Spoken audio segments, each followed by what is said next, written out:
Good evening, everyone. Welcome to Trades Talk with your host, Pop. And on this stream, we look at the world through the lens of the trades.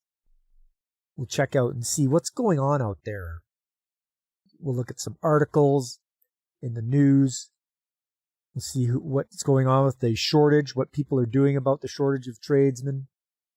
And then we'll look at our usual accident investigation, and we'll finish off with some pictures, videos, all that kind of good stuff.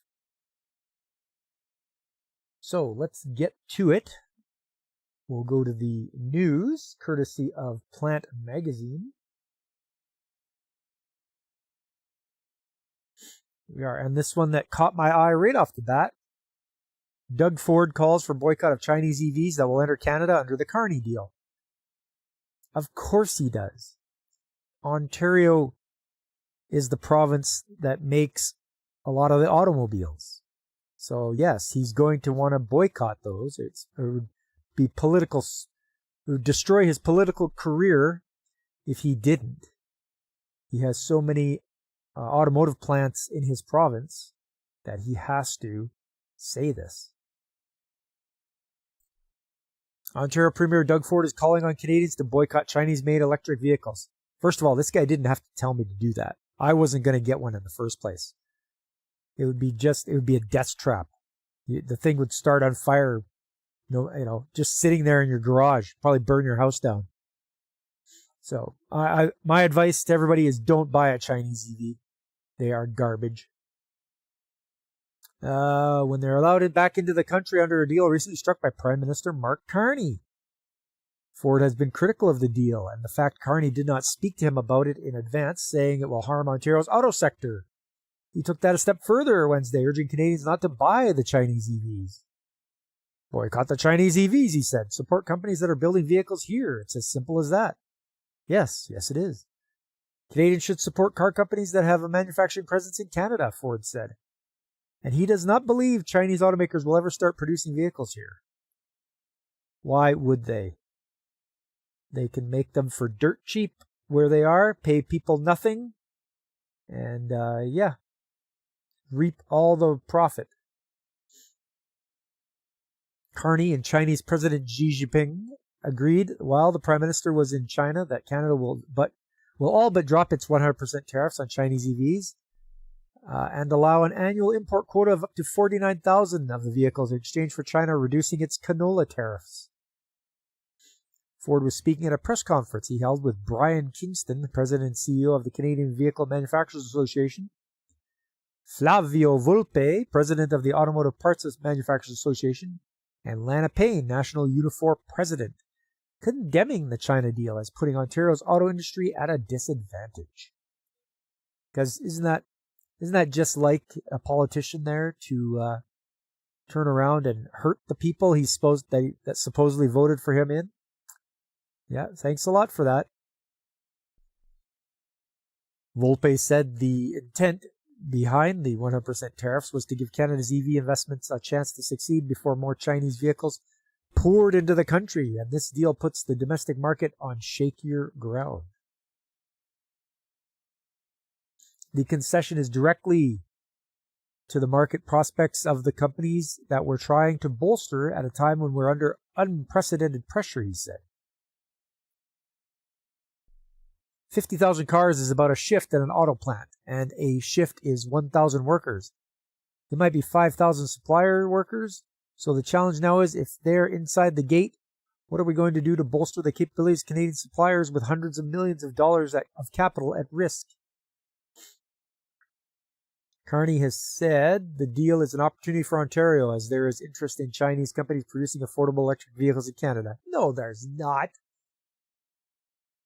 There is absolutely no way they're going to bring any manufacturing over here where you have to pay higher wages. Your safety has to be number one, which costs a lot. You have to build the thing from the ground up. There's just no way they're going to make that kind of investment. They're not going to get enough return on investment. So they're not coming here. That's a lie. That interest, however, comes with no guarantees. Given China's massive, and I say massive, overcapacity in EV production, there is little reason for those companies to establish real and meaningful manufacturing operations in our country. Yep, there you go. As of today, we have given market access without guarantees or any real commitments. And even if investment were to materialize, experience in other parts of the world show that core supply chain remains in China, supported by heavy state subsidies. That's communism. That's what that is. The state owns the businesses. As Flavio said, very, very low wages and suspect labor conditions. That's what I said earlier, you guys. They pay dirt cheap, nothing, and what their safety is unheard of there. Well, parts are shipped in for a final assembly. Yep. The officials in Ford called on the federal government to step up with measures that will boost the domestic auto industry's competitiveness, such as lowering the cost of investing in plants and machinery and research and development. We are in the fight of our lives here, fending off Trump's tariffs, and that fight just got a lot harder. We must collectively come together, stabilize and protect the auto sector we have so we can actually have a future one. Yeah, well, look, you guys voted for Cardi, so good job. You voted for the guy that's going to end your industry. He's going to cause a lot of pain.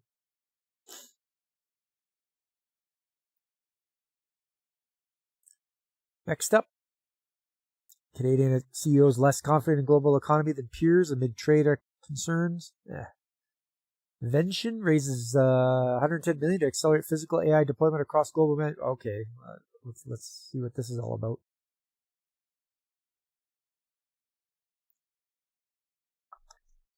AI-powered software and hardware platform provider Vention has announced it raised $110 million in financing with participation from Investissement Québec, Desjardins Capital, certain funds managed by Fidelity Investments Canada, and Ventures, NVIDIA's venture capital arm, and other financial institutions.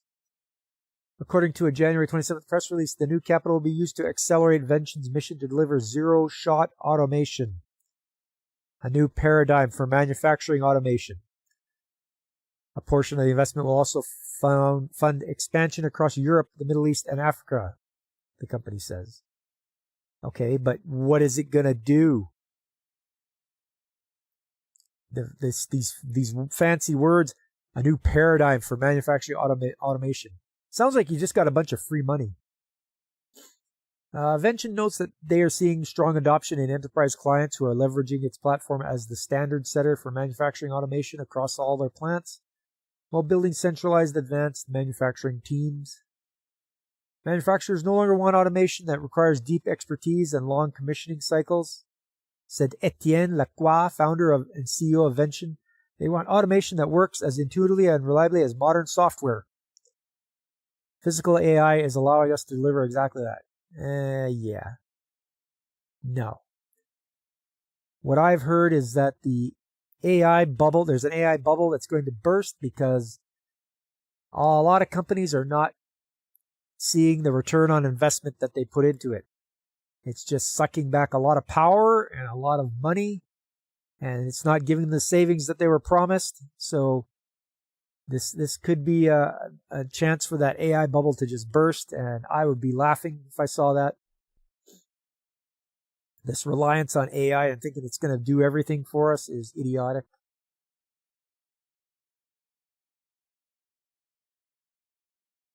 Let's move along here. South Korean submaker Hanwha signs agreement with Algoma Steel.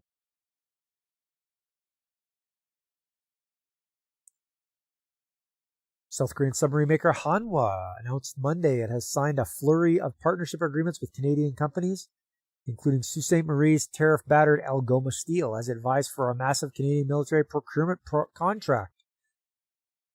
Hanwha Ocean said it signed a memorandum of understanding with Algoma that pledges $275 million in financial support to stand up a new structural steel beam mill. The pact also declares Hanwha's intention to purchase steel products for both the construction of Canada's new submarine fleet and the maintenance infrastructure on both coasts to support it. Both commitments come on the condition that Hanwha wins Ottawa's massive multi-billion-dollar procurement contract to supply the Royal Canadian Navy with up to 12 modern submarines. I don't know why they would have somebody building it in like Halifax or in Vancouver. But you got to go all the way to Korea. Okay. The company said in a news release Monday that the agreement is worth some $345 million. The proposed beam mill would allow Algoma to supply steel for Canadian infrastructure, housing, and road projects. The MOU also mandates that once Algoma establishes the new facility, the Canadian Steel Company must make annual payments to Hanwha Ocean worth 3% of net sales from the mill for a decade. U.S. President Donald Trump's aggressive steel tariffs have disrupted Algoma's business model and effectively shut it out of the U.S. market, resulting in the company recently announcing layoff of some 1,000 workers. The federal and Ontario governments have also provided Algoma with $500 million in financing to help support the company through the tumultuous period. Hanwha Systems, another arm of the massive South Korean conglomerate, also signed cooperation agreements on Monday with Telesat, MDA Space, Cohere, and PV Labs, all while a South Korean delegation of government and business officials visited Toronto. Rival German bidder TKMS has meanwhile signed teaming agreements with Canadian companies related to its submarine procurement bid, including Quebec manufacturer Marmon and Cohere, an artificial intelligence company. Oh, well, there's you're wasting your money there. The battle for the lucrative submarine contract has heated up over the past year. It's possible the contract could be awarded as early as this year. All right, well, trying to cozy up to South Korean sub maker. Still think we should have built it here. Have them built here. Let's check here. ABB to modernize excitation systems at Bruce Power nuclear units.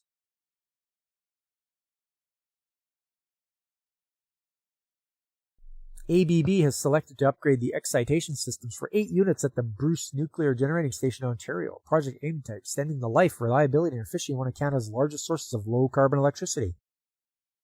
In a January 27th press release, ABB said the multi-year contract was booked in the fourth quarter of 2025. Financial details were not disclosed.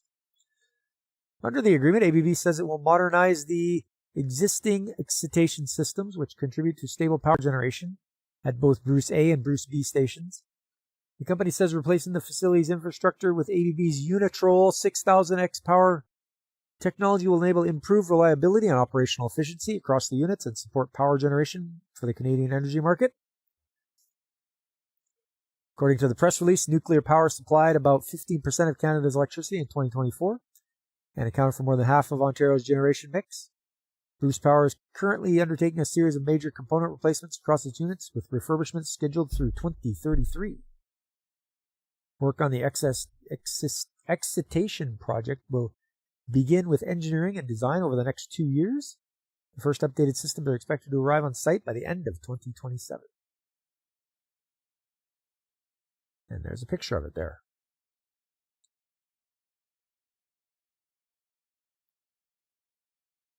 Well, that's it for the news. Let's move along to the articles. The articles I've found on some of these places here.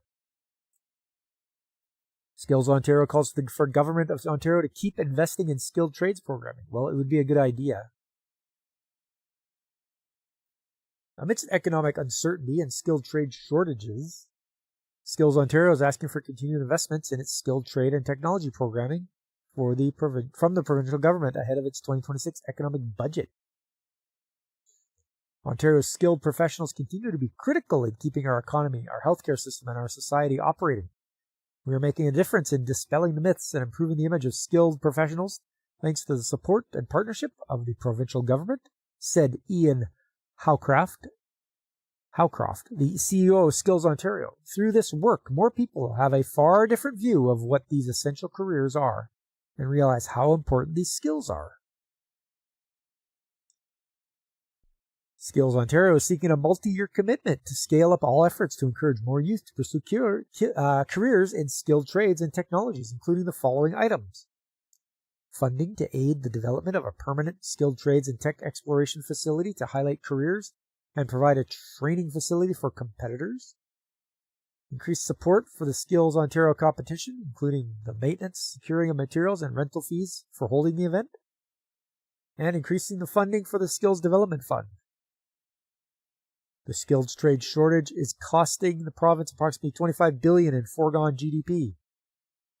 Conference Board of Canada study highlighted a need for over 500,000 new entrants to the skilled trades by 2030 to address shortages. Key areas of Ontario's economy also see a growing demand for workers, including manufacturing, health and safety, advanced IT, and construction, where this sector is projecting a shortfall of over 100,000 skilled tradespeople over the next decade. In a separate letter to Bethlen Falvey, Skills Ontario calls upon the province to continue supporting Ontario's public colleges through increased funding to sustain the current infrastructure at the colleges supporting skilled trades and technology training in order to meet the significant labor market demands. Yeah, they would be stupid not to. The government of Ontario better invest in the skilled trades, otherwise you guys are going to be out of luck. Nobody will be there to help, fix up your automotive lines and all that. Okay. Oh, I found this one on Forbes, too. The trade shortage crisis, how data centers are exposing America's skills gap. Personally, I don't think we need any more data centers. But we'll get to it in just a second.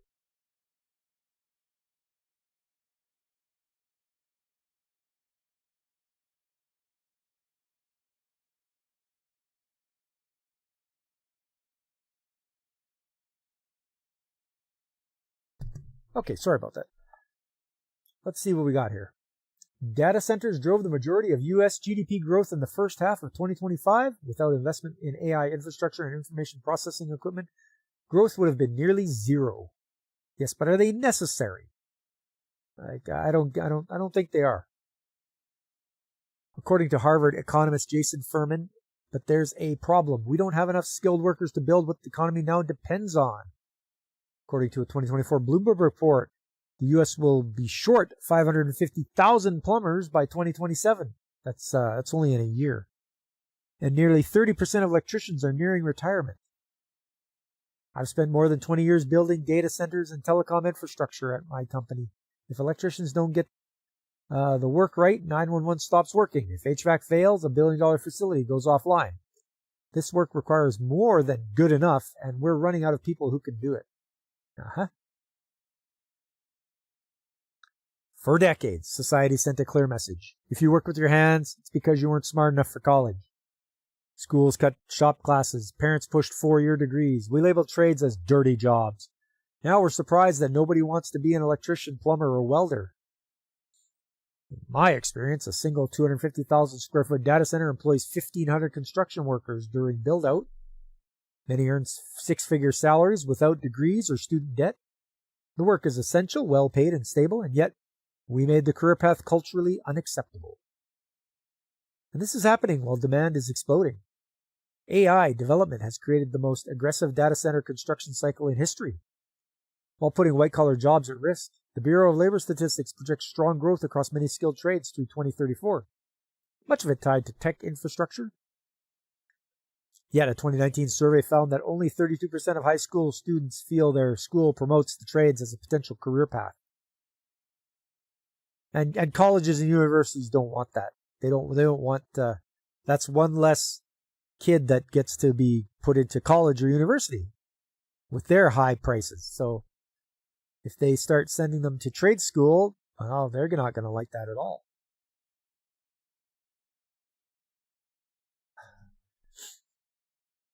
The math doesn't work. We're witnessing a surge unlike anything the industry has seen. Meta, Google, and Microsoft collectively announced more than $380 billion in new U.S. data center development. The push towards AI has triggered a wave of investments in power infrastructure, battery systems, and cooling technology, all of which require licensed trades to install and maintain. Even renewable energy projects are adding to demand, with solar technician and wind turbine technician roles among the fastest growing jobs in America. And wind tech roles projected to grow 50% by 2034, according to the Bureau of Labor Statistics. The technical trades are not declining. They are exploding. What is missing is the workforce to match the opportunity. Hey, how you doing, Veritex? You're late? Yeah, well, that's okay. Better late than never, I say. I think hopefully a lot of the other guys will start rolling in. It's been pretty lonely here. What actually retains skilled workers? Money matters, but it doesn't solve the underlying issue. As a CEO, I found that retention comes from respect and competence-driven culture.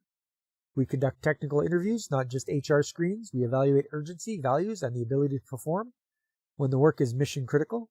We built a quality management software to help teams execute without micromanagement. We give people autonomy because the work demands it. The result? Employees stay because they feel trusted, valued, and are compensated for the critical work they provide. Yet, across the industry, companies continue to try to compete on wages instead of their work environment. Yes, that is a big thing. It doesn't matter how much money you make. And I know people will say, in the beginning, yeah, the money is good, but then after a while, you're like, I need a better work environment. I need to stop being micromanaged. I need my own autonomy. I need to be able to make decisions. I need to do this and this and this. And you need to have that environment that makes you happy to work there, not just because you get lots of money. You can make lots of money and just be miserable at work. And that's not a way to live, because it affects your entire life. You take it home with you, whatever. You dread coming to work in the morning. That's one of the worst things. It's like getting up in the morning and go, oh, I really don't want to go into work. Where instead, if you have a good work environment, you get up in the morning, you're like, well, here we go, another day at it. Another day at the job. The bigger economic risk. With vast economic growth coming from tech and data center infrastructure, construction delays aren't just annoying, they're economically destabilizing. Trade shortages already extend timelines. Undertrained workers increase the risk of catastrophic failures. AI infrastructure can't be built fast enough, and this bottleneck is the very investment driving U.S. growth. At this point, the lack of skilled labor is a national economic risk, not just a construction challenge. The path forward. As I see it, fixing the trade shortage requires 4 commitments. Okay, let's see if he gets this right. Number 1, change the narrative. Trades are not a fallback job. They are higher earning, high impact, and respected careers. As an industry, we need to partner with schools, fund apprenticeships, and show young people what these jobs actually look like to get them interested in pursuing meaningful work. Okay, I agree with that one. Number 2, build cultures worth staying for. Skilled workers aren't cogs or interchangeable parts. It is on us to treat electricians and plumbers with the same respect we give project managers, architects, and engineers. Yes, exactly. Don't look down on me because I work with my hands. I tend to have more project engineers and management coming to me for answers about things than I go to them for answers about things. They want to know about the piece of equipment or what's going on, they ask me. Number 3, invest in training infrastructure. Companies benefiting from skilled labor must help rebuild the pipeline. We can't rely on schools alone after decades of dismantling vocational programs. Companies need to co-invest in paid apprenticeships, structured mentorship, and continuous skills development, treating training as a core infrastructure, not a discretionary expense. Yes, they should. And number 4, reposition software. Software was supposed to make things easier and automate the work, but instead we have made our most skilled tradesmen data entry specialists. I spend a lot of time on the computer, guys. I really do. I make spreadsheets and all sorts of stuff like that. Maintenance software is on there as well, so that's why I do a lot of work in that is for that. But yeah, don't just have us be data entry specialists. Hey, what's up, DJ Ronnie G? How you doing, man? Just going over this article here. We're in the last little paragraph here. Both the vendors and the owners have their own software systems, or software require double data entry. We need to move from SaaS, or software as a service, to SAAO, software as an outcome.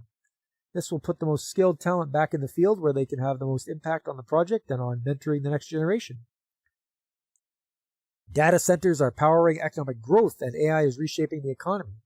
But none of it happens without the skilled workers who build and maintain mission-critical infrastructure. The trade shortage wasn't inevitable. We created it. And we can just as easily fix it. The question now isn't whether we can afford to invest in skilled trades, it's whether we can afford not to. You feel Canadian with all this ice outside? Hey! Everything with AAS on the end is a scam. Hey, Godzillionaire, how you doing? Yeah, I kind of figured. Anything as a service. Get out of here with that. Okay, well, those were the articles I found there. Thought this one was interesting because it was Forbes. Next, let's move along a bit to Accident Investigation Report. Here we go, you guys.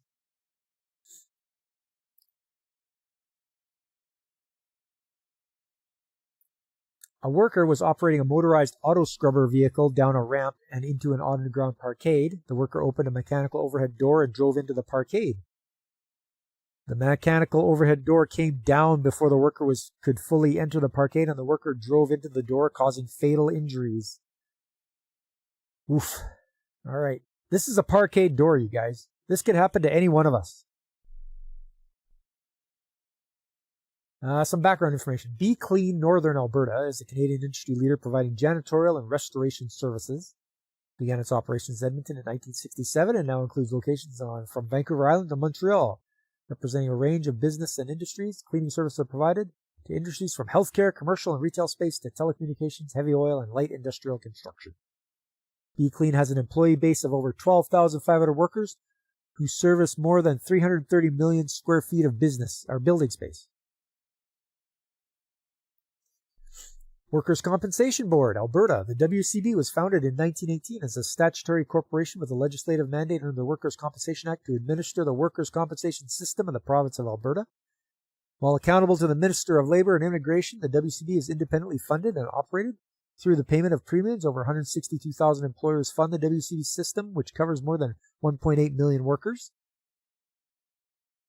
The WCB had contracted Be Clean to conduct janitorial services at the WCB Central Building.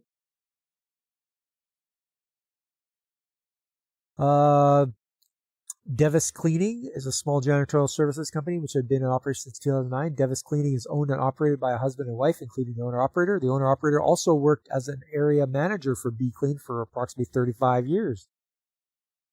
The worker was a cleaner for Devis Cleaning and a family member of the owner-operator. The worker worked evenings and weekends as required. Be Clean had contracted Devis Cleaning to conduct parkade cleaning services at the WCB Central Building and the Jarvis Building.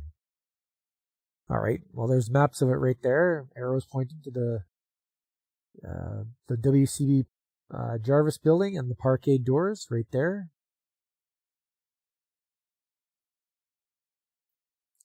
The WCB Jarvis Building parkade utilized two separate Rytec spiral high-speed overhead doors. Each door consisted of a control panel, two side columns, the door panel, and an overhead drive motor. The access door is approximately 2.9 meters wide and 2.1 meters high. Each door panel included a door reverse switch, which was housed in the rubber edge of the bottom door panel. Each overhead door also consisted of left and right, front and rear photo eye, which reversed the door's direction when the beam was broken. There's a security arm. They point out security arm right there. The auto scrubber right there.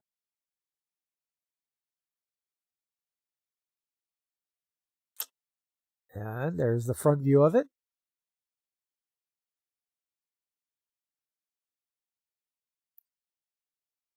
Workers were utilizing a Tennant M20 scrubber sweeper auto scrubber machine. The auto scrubber was an industrial rider machine designed to scrub hard surfaces, concrete, asphalt, stone, etc.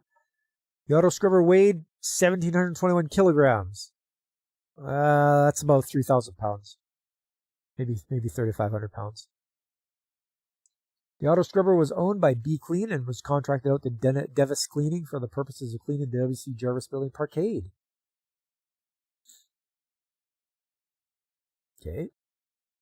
Okay, there's another shot of it.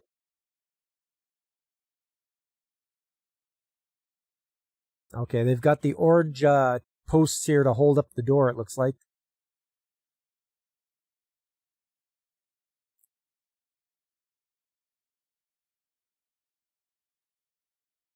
All right, here's the sequence of events.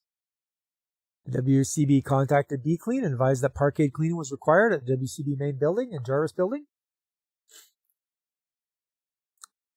Parkade cleaning was identified as extra service work, which was not covered under the existing contracts.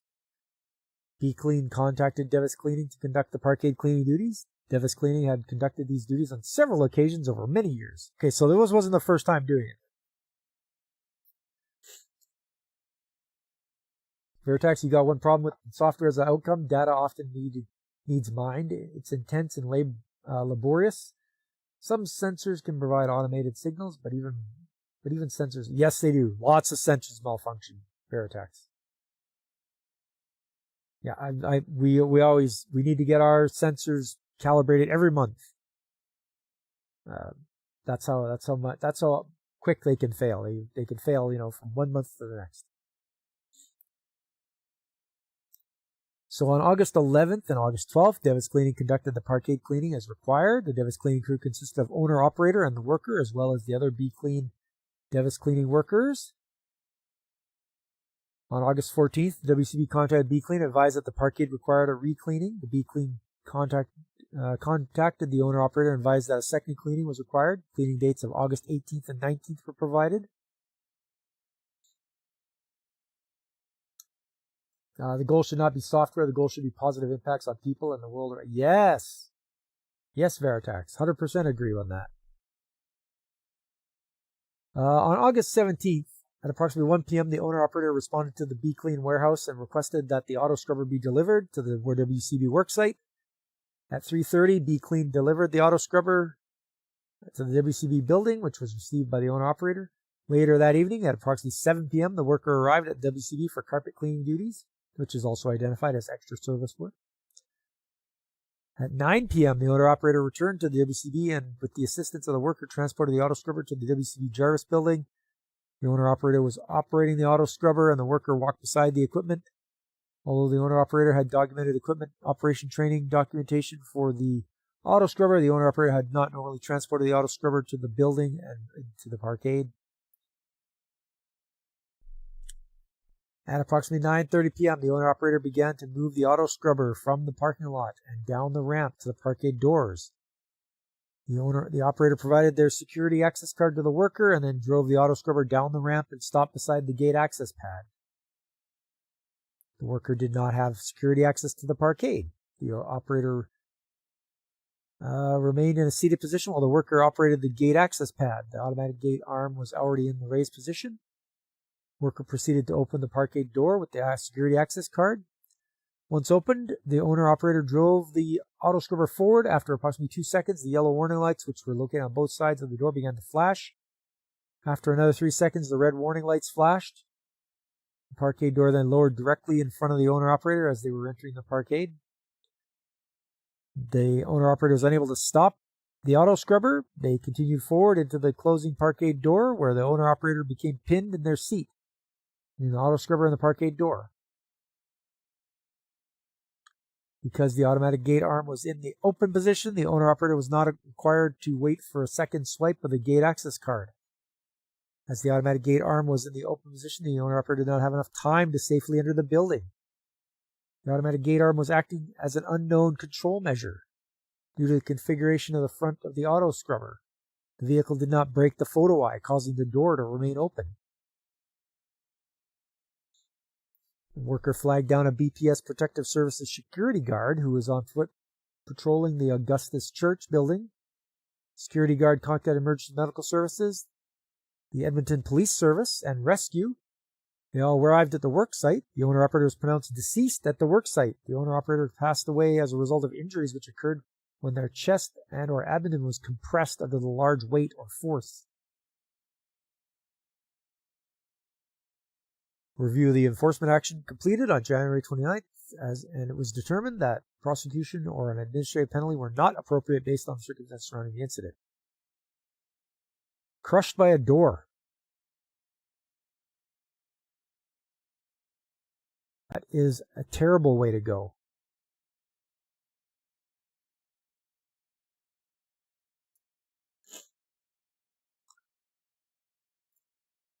So yeah, let's get a little bit of a close-up look there.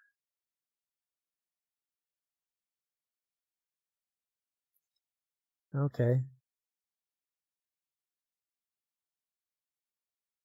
So they must have ripped the door panels off to get the guy out of there. That's what it looks like anyway. It looks like the door panels were ripped off. That's them there. That's one there and one there. So it was just because this scrubber was too short that it didn't break the beam, and the door came down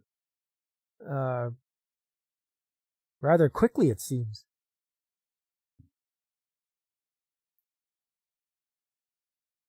So I'm thinking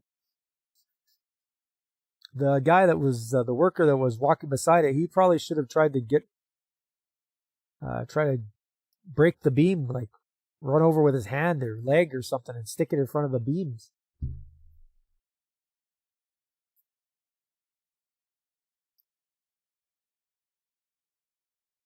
Okay, they've got it chalked up at the front.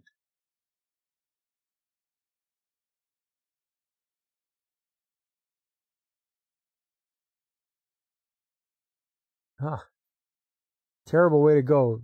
Like, I don't know how easy it is to throw one of these things into reverse. As soon as the door, well, you're sitting pretty much at the front of the vehicle, though. Yeah, you're not far back. Your seating position is pretty high.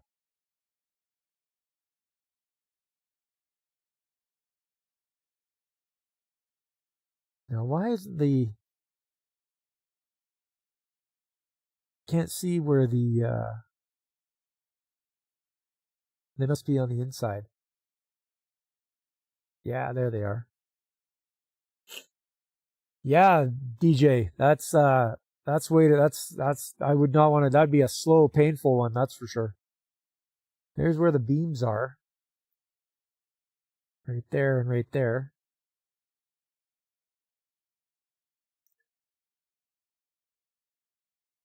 And these are heavy doors too.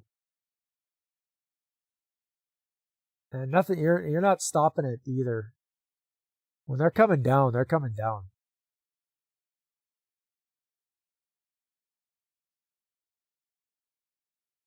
Yeah.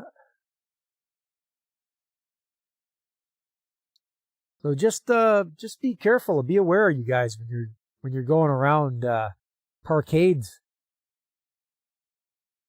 You never know what's going to happen. These doors can fail too. It's not just the fact that it came down on them, but they go up and down so much. Hey, what's up, B17? How in the name of Zeus do you break that door? Well, it didn't break when it came down on the guy. So they had to, as you can see here, they had to rip those panels out of there. Support it with these posts. They even have wood blocks under there. But yeah, that's a terrible way to go.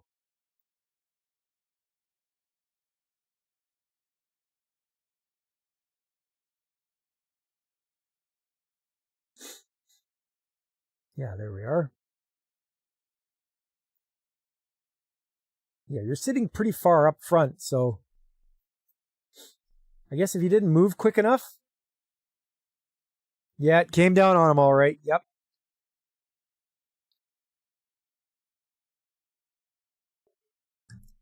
I guess maybe the speed wasn't fast enough, because you should have been able to break the beam.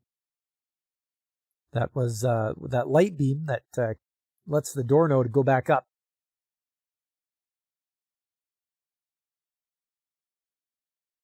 You can see how much it's bowed in here.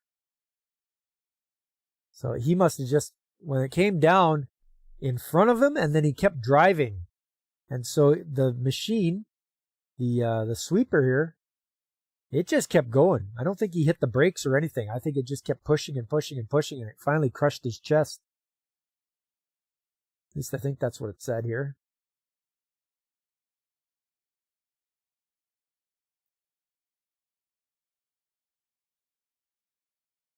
Yeah, the door lowered directly in front of the owner-operator as they were entering the parkade. The owner-operator unable to stop the auto scrubber, so he panicked. He couldn't stop it. They continued forward into the closing parkade door where the owner-operator can pin in their seat in the auto scrubber and the parkade door. So that thing is just going. And I'm sure it's geared low enough it was just going to keep pushing and pushing. Yeah, or it was too fast and he couldn't stop, Godzilla. Yeah. Yeah. So yeah, it was, this is a terrible thing to happen.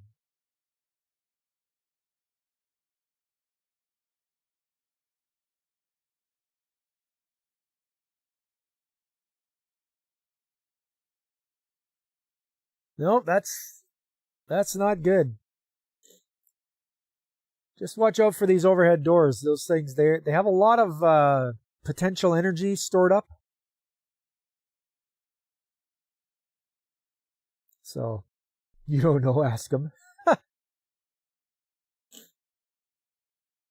Yeah, you're better off not going under a overhead door like this. I don't know what they could have done differently. Maybe they could have had somebody else from the from WCB there to help them out. Something to keep the door from coming back down.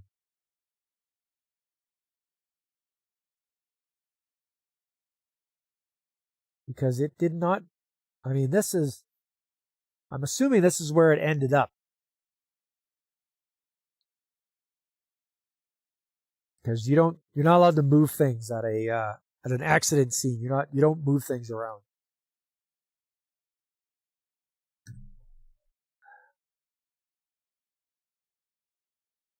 So, yeah, that's terrible. Terrible way to go.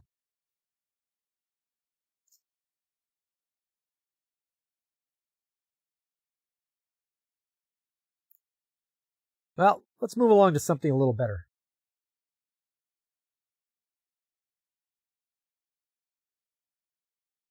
So, the title of the stream today was Crushing It. And I got something to show you guys. So, you guys will be happy. This is the New England Braiding Company. And they make packing, which is used in pumps. And packing is what you use to keep the liquid from spilling out all over the place as the shaft is turning on your centrifugal pump and moving all the liquid. Then you need your packing here to be cut to size and such and put in there, however many rings, and it'll keep it from leaking. So, and this is the stuff here. This is the exact stuff. Yeah, you're right, Godzilla. Good old packing. And this is really good stuff too. We use this exclusively at my place because it is anti-keystoning. So it does an excellent job of maintaining its shape. And it handles everything we can throw at it. So the pH range is great, good surface speed, pressure up to 2500 psi. And it handles the temperatures from minus 400 Fahrenheit to 500 Fahrenheit. So really good, abrasion resistant, all that kind of good stuff. And the reason why I show you guys this is you see how it looks here. You got a picture of it here. It's nice square looking packing. Flex Seal solves everything.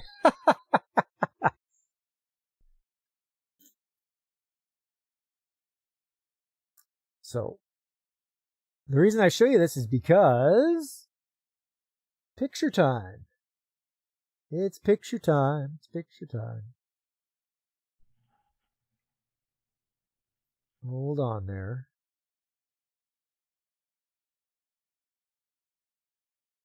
Here we go.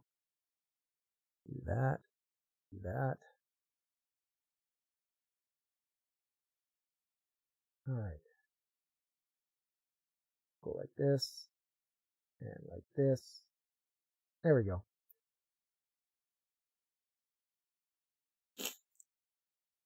So here it is, the exact same stuff.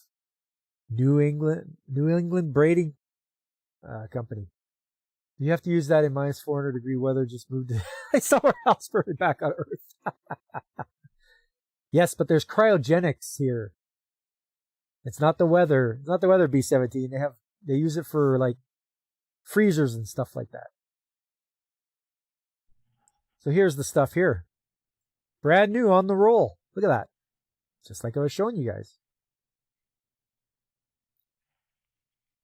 And here's some of the stuff we pulled out of our compressor. The same stuff. I think this stuff is 20 years old. Look how thin that is.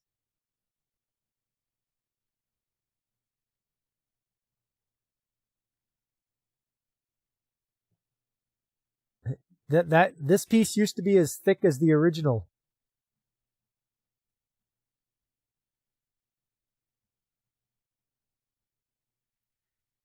Spaghetti. I was trying to show how thick the original is compared to what it looks like there. Look at that. So where we used this was for a crankcase on the drive shaft of the compressor, and they just crushed it.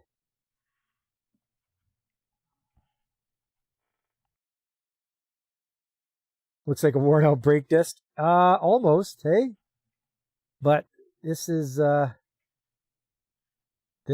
this stuff here that I'm showing you right now. That's what that old stuff used to look like.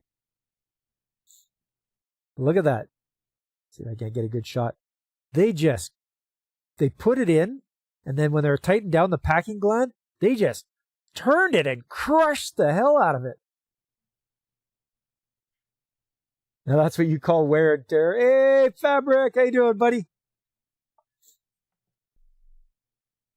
Cryogenics outside is 45 mile per hour winds. Yeah, watch out for that wind chill, DJ. It was a pleasant -6 Celsius here. Single digit negatives I can put up with.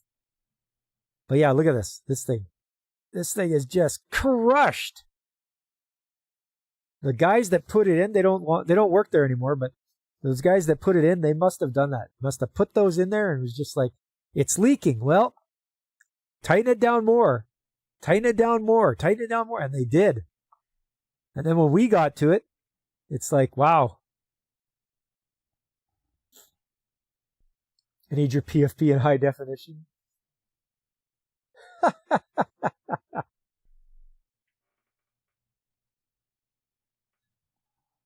So yeah, this is good stuff.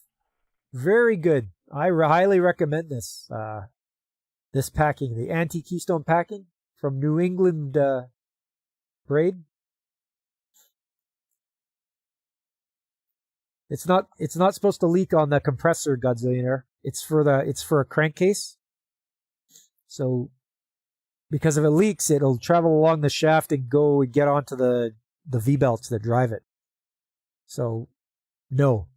And to answer that, no. It's not supposed to leak a little. For pumps, yes. Compressor, no. You took snow and ice pack from the backyard and added it to your CPU coolant tank?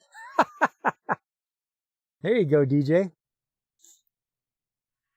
Let me know if it ever gets cold enough that you throw some water in the air and it freezes before it hits the ground. That's cold.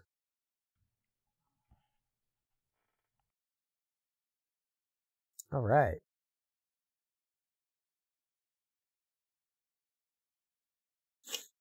But yes, New England Braiding. Good stuff. If you guys need packing, I highly recommend their stuff. It's really good. And you can get all sorts of, all kinds of it.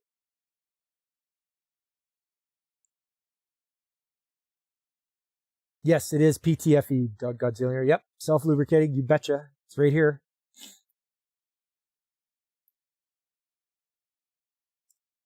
PTFE fluorocarbon with aramid fibers. Aramid is a fancy name for, or it's aramid is like Kevlar, but Kevlar is a brand name. So you just say aramid fibers because Kevlar belongs to whoever made it, Dow or whoever. Maybe you'll boil a pot later. Fabric, you got 6 inches of snow today and one large flake. Nice. So yes, this is great stuff. If you've never heard of New England Braiding Company, they do excellent packing.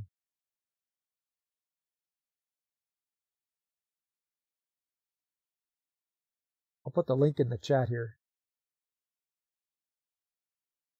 in case you guys are interested. Use it for biology project? Maybe, if you like to. They have all kinds of stuff. Compression packing, general service, graphite. Graphite packing is neat. Turns your hands all black with all the graphite in it, but that's very good lubrication, graphite.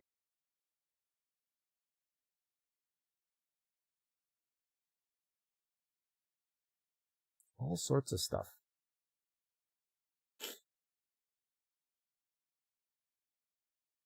So that braiding can stop a bullet, but a gear is a whole other animal. You betcha.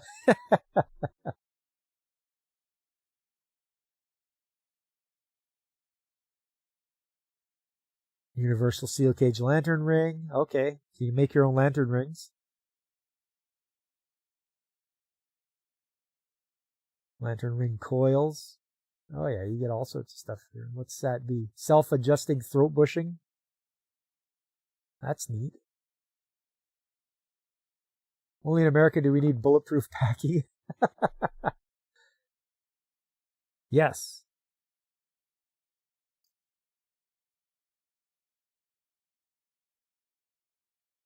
Okay, yeah. They got that. They got tools. Okay, that's a packing puller. Looks like a corkscrew on the end. That's how you pull your packing out of your pumps, because it reaches down inside the stuffing box and it pulls them out. Aren't the lantern rings supposed to be green? Don't you know there's other colors than green in the lantern core? Can you order that lantern ring? Fabric. He beat you to it, Fabric. Picks. A packing tamper.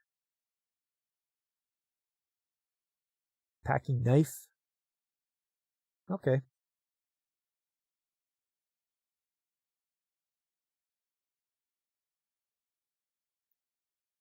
Gear is like a custody battle. It only stops when it wins.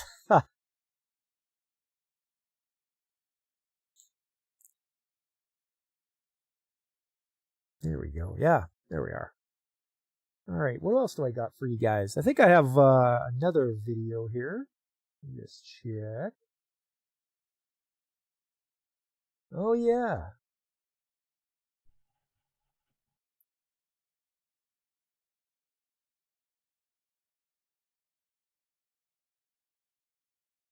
Packing the t-shirt, packing the lunchbox, packing the flamethrower. Packing the flame! Spaceballs the flamethrower! So, don't ever underestimate the power of magnets. Ons get the flamethrower. Das Flammenthrower. Flammenwerfer. So, there's an AED. There's a first aid kit. And they're like, okay, you got to put up a sign. I'm like, okay, I'll put up a sign.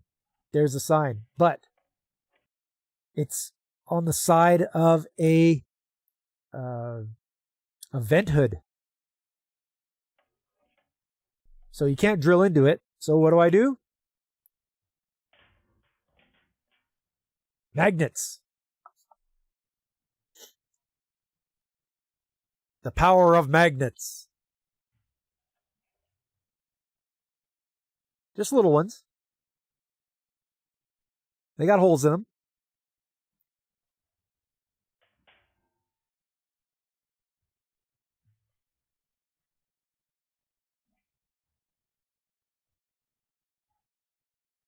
And that makes the safety people happy. It's like, look, I put up a sign like you told me to. And it's easy to move. Just got to pull it off and put it on somewhere else that's magnetic. And there you go. So don't ever dismiss having some magnets around. They're pretty handy.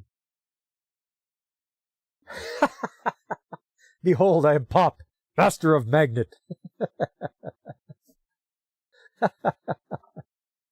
We all know no one's ever going to read that sign. MRI magnets also work just on everything. Yeah, I don't need to be stuck to that, to the side of that thing. Pop Netto.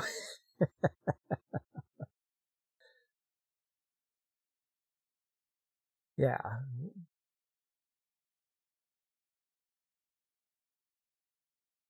What else here?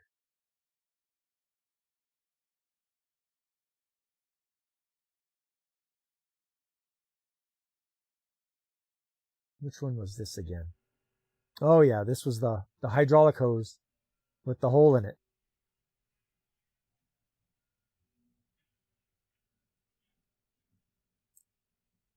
The thing's only about 4 feet long. Oh, I saw it. There it is.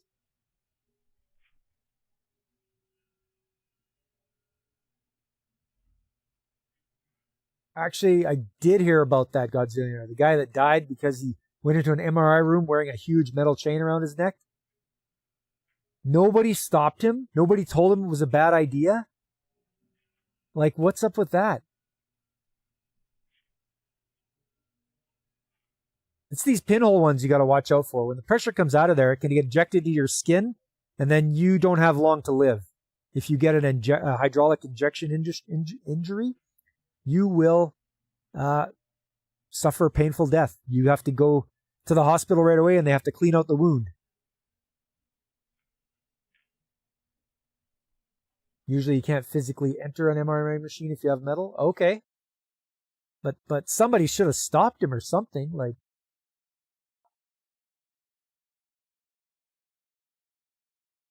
in honor of Kanukistan becoming EV Karistan, I'd like to say ni hao to all Danu rice burners. There was, before you guys got here, I was reading an article in the news about Doug Ford, the Premier of Ontario, where they make all the cars, telling us to boycott the Chinese EVs. And I was reading it and I'm like, I'm going to do that anyway. I don't even need to be told to boycott Chinese EVs. They're just going to burn up and take you with them. That's all they're going to do. Probably burn your house down. All that stuff. And for those who weren't here last week, I present to you the broken torque wrench.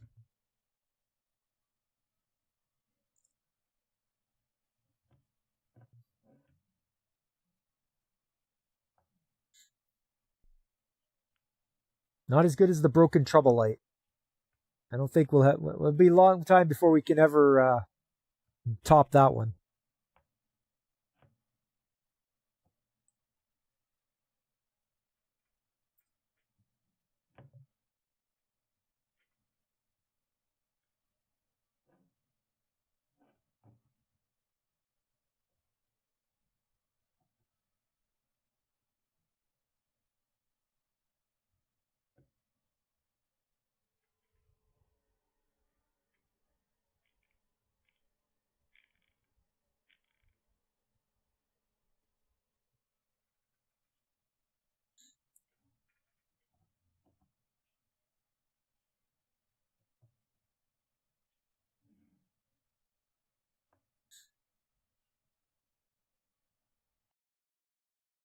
Couldn't get the right torque without a cheater bar and a hammer. Yeah. And you know what, Godzillionaire? Nobody said a word. I just found it on my bench in the morning. I'm like, what's going on here? Oh, it's broken. Nobody knows what happened. I don't know. It was just like that. One guy was like, he sent me an email and said, "Oh, there's a crack in it." That's more than a crack, man. You took a hammer to the thing.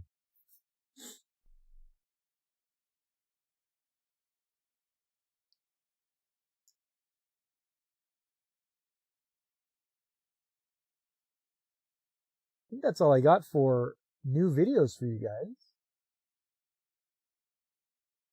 Which one was this? Oh yeah, that was how cold the building is. This is what happens when your boiler conks out on you. The inside of the building.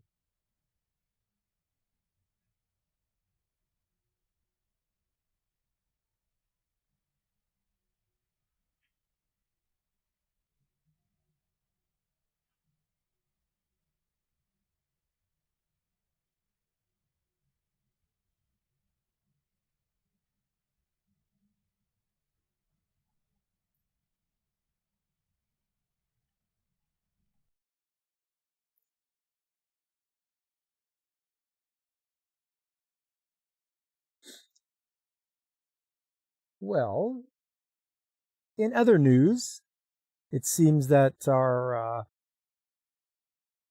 bid to have independence from Canada, I went and I put my name on the petition so we can get a referendum. It's pretty much what it is. They have to gather a bunch of names, 177,000 names, and then we can. That'll give us permission to have a referendum on whether we're going to leave Canada or not. So I'm all up for that. It'll be all right, I think. Who broke the boiler? That boiler was 20 years old, and it was undersized. So the thing was running balls out all the time, and just, in the winter when it gets down to minus 30 here, it just can't take it. So, eventually it gave up, and now we're going to get a new one, but it's going to be bigger. They're going to size it properly. They're going to get a bigger one, and it will be able to keep up, because right now that little boiler wasn't able to keep up with the demands from the building. So it wasn't any one person that broke it. It was the fact that they undersized it when they first bought it. Boiler is also a type of fart. I did not know that. You haven't emitted one in decades. You don't want to. But things seem to be going well for the Alberta independence. So here's hoping, guys. Here's hoping that it's not a big flop or it gets sabotaged from within. I hope things go well, and we'll be able to get away from being under the yoke of the Ottawa oppression and all that, having to support the rest of the country. I'm not too crazy about that. Getting a little tired of having to pay for everything and getting told that our oil is dirty and we should leave it in the ground, and they're stymieing all our efforts to get it to where it needs to go.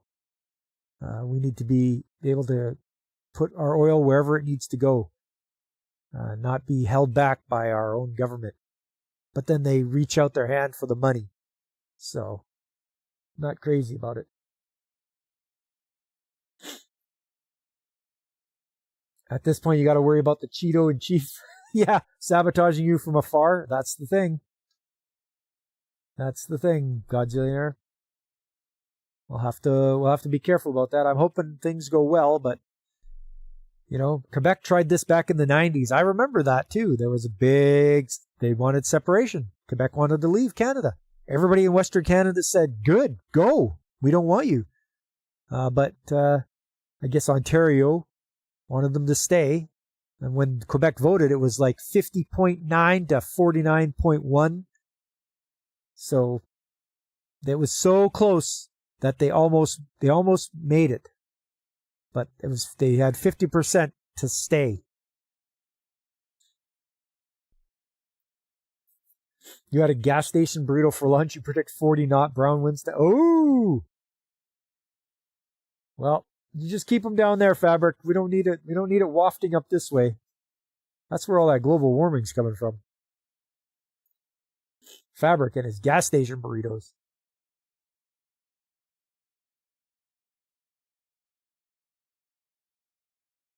Quebec? Never heard of that. Must not exist. Find a map, B-17. Find a map. Yeah, none of us cared if Quebec left back in the 90s. Everybody was like, yep, bye. Take your share of the debt and get lost. But that never happened.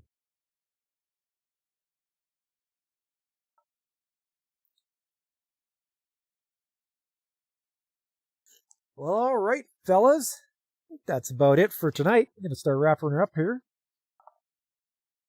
Don't forget, hey, hit that like button if you can. Subscribe if you haven't already. Tell your friends, spread the word. Let them know old Pop's here. I'm here every weekend and on Tuesday nights, like tonight. Coming up on Saturday. Saturday is Retro Game Day, playing more Odin Sphere, and I've moved on to the next character to play as. So I'm slowly working my way through these characters. I'm up to the third one now. So we're going to see where that story goes. Quebec, isn't that Poutinistan? Oh, you like that poutine, huh? We get a cigarette and we drive through the red lights. We don't care. You wouldn't have cared yourself, mainly because you weren't alive? Well, yeah, that's why you wouldn't have cared.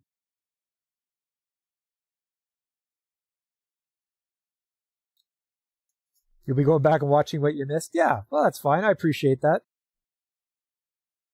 There was some pretty interesting news there. Like I say, the one with Doug Ford telling us not to buy Chinese EVs. And I'm like, don't worry, man. I am not going to buy those. Oh, and there was one about the South Korean sub maker making Canada's subs. So yeah, you'll have a good time. Then on Sunday, oh man, it's the start of a new month on Sunday. Gonna have to think of a new theme for that month. So to spend the rest of this week coming up with the new theme for February. So hopefully I've got something figured out by then. But yes, stop by for Sunday Anime Chat. If you like anime the way I like anime, you'll definitely want to tune in. And Tuesdays is always Trade Stock Tuesdays, you guys know that. It's your industrial stream. But when I'm not streaming, you can watch other people like Pacific 414 and who's in the chat right now, DJ Ronnie G. Or Brandon the Anime Guy, or Carl at the RNG Podcast. You can watch Infinite Metal over on Kick and Twitch. Very entertaining fella. He's probably on right now, actually. If you type Infinite Metal into Twitch, should come up. He's a funny guy. I've referred to him as the Edgar Bergen of Twitch. For those of you that know who Edgar Bergen is, you'll know what I mean. For those that don't, he was a top-notch ventriloquist in the 1930s and 1940s. And his dummy was called Charlie McCarthy. And they would have conversations back and forth. You would think it was two people, but really it was just him doing it. So that's what I've dubbed Infinite Metal. And then there's a VTuber. Her name's Colby Kixie. She's on Twitch and YouTube, and she is very family friendly. She plays lots of indie games, and she always has it's always a good stream. Very positive, very fun stream.